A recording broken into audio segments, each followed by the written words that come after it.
recording. Okay. I'm going to go present now. I want to show you guys, to start with, something we did. Not everybody got a chance to do it, but most of us thought about it, and a few of us actually handed something in. So just like usual, I got sidetracked yesterday. Instead of planning for next week, I got really excited when my students and the other teachers' students had those answers to the hot dog question. I got super excited. So I want to show you this.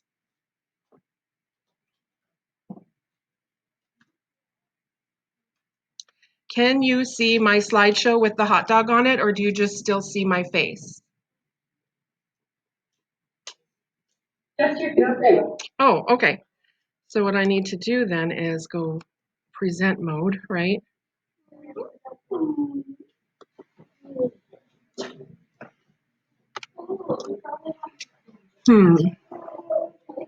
Eventually us teachers will figure all of this out. I promise, I promise. So I go to meet, and then I go to the snowman, and then I go to, oh, not the snowman, it's right here. Present is right there. Okay. My entire screen. Yes. Share. Conundrum. Present. Hide. Okay, now you should see probably both me and the hot dog question.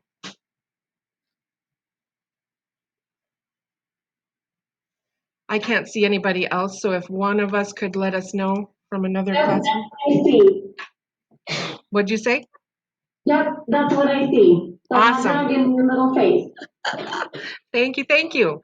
Okay, so if there are 10 hot dogs in a package and 8 hot dog buns in a package, how many of each would you have to buy to get the same number of each?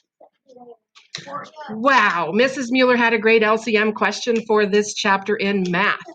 Guess what I did yesterday?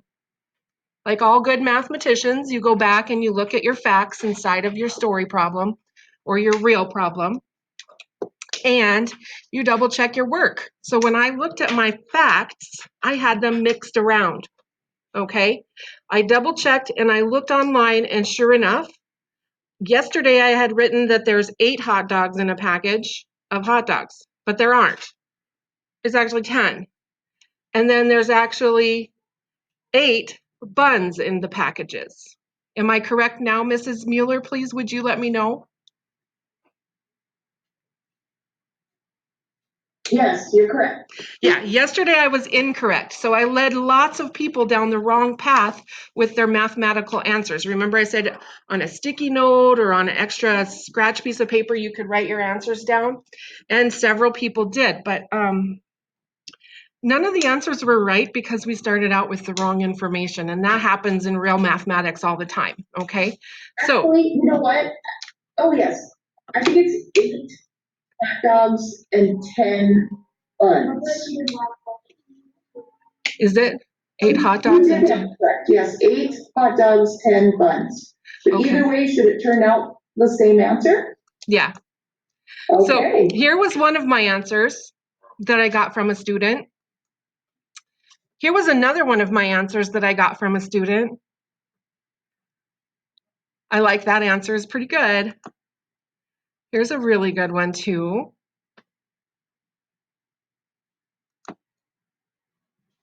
And I don't know if you can see this one. This person has super small handwriting, but it says 80 hot dog packages and 8 hot dog bun packages.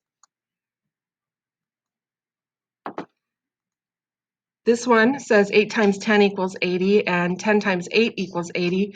So you could do 10 hot dog packs and 8 hot dog bun packs. Okay. So I want you to talk to one of your neighbors fairly close to you. Don't get out of your seats. Don't take your masks down. Ask them which one you liked the best. Which one of those answers did you think was the best?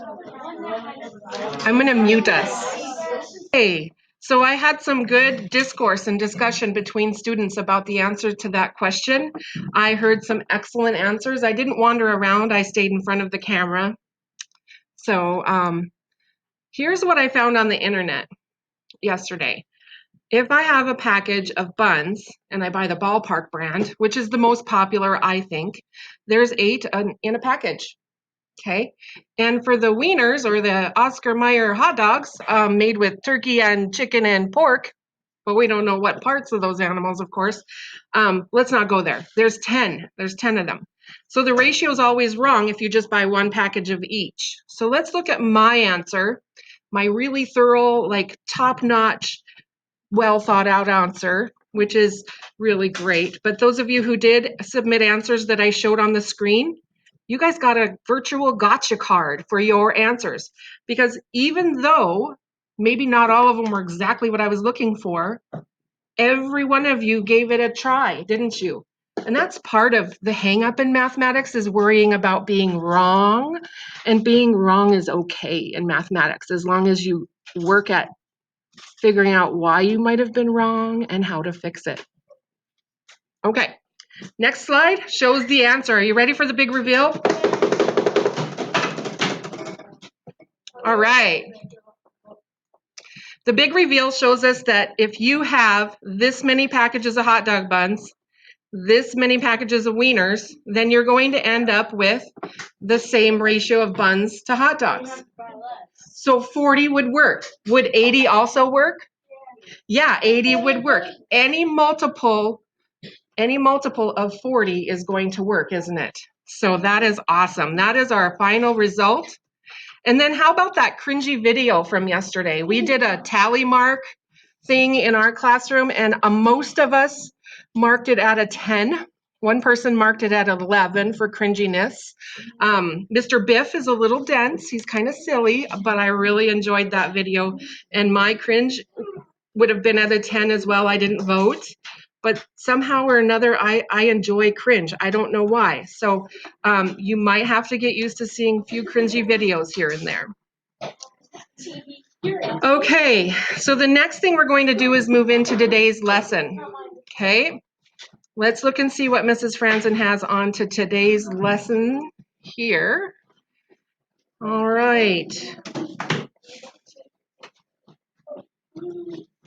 And since we're not collecting our papers today and we're giving you one more day to work on your assignment that I passed out yesterday to everybody, I'm not revealing all the answers today. I'll do that on Monday, okay?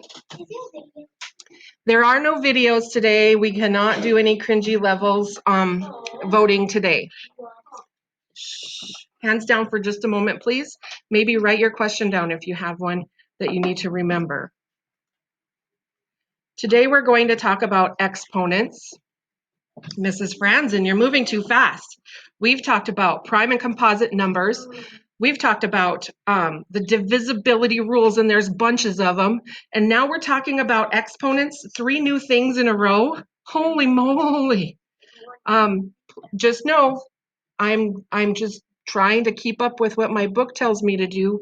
And a lot of this should be somewhat review and practice at multiplying and dividing, which we need to do to dust off our brain cells from the summer. Okay, our learning target today is to write and evaluate expressions involving exponents.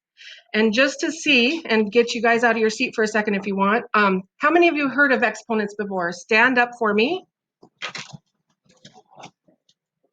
Okay, reporting live from Mrs. Franzen's class. Almost all of us have heard of exponents. Go ahead and have a seat.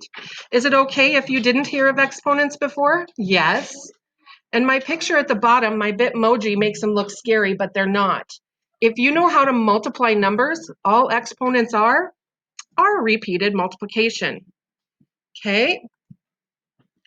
So here's what one would look like, 4 to the 3rd power. What is an exponent? An exponent is a repeated multiplication of a base number. Okay? So what this actually means over here, right here,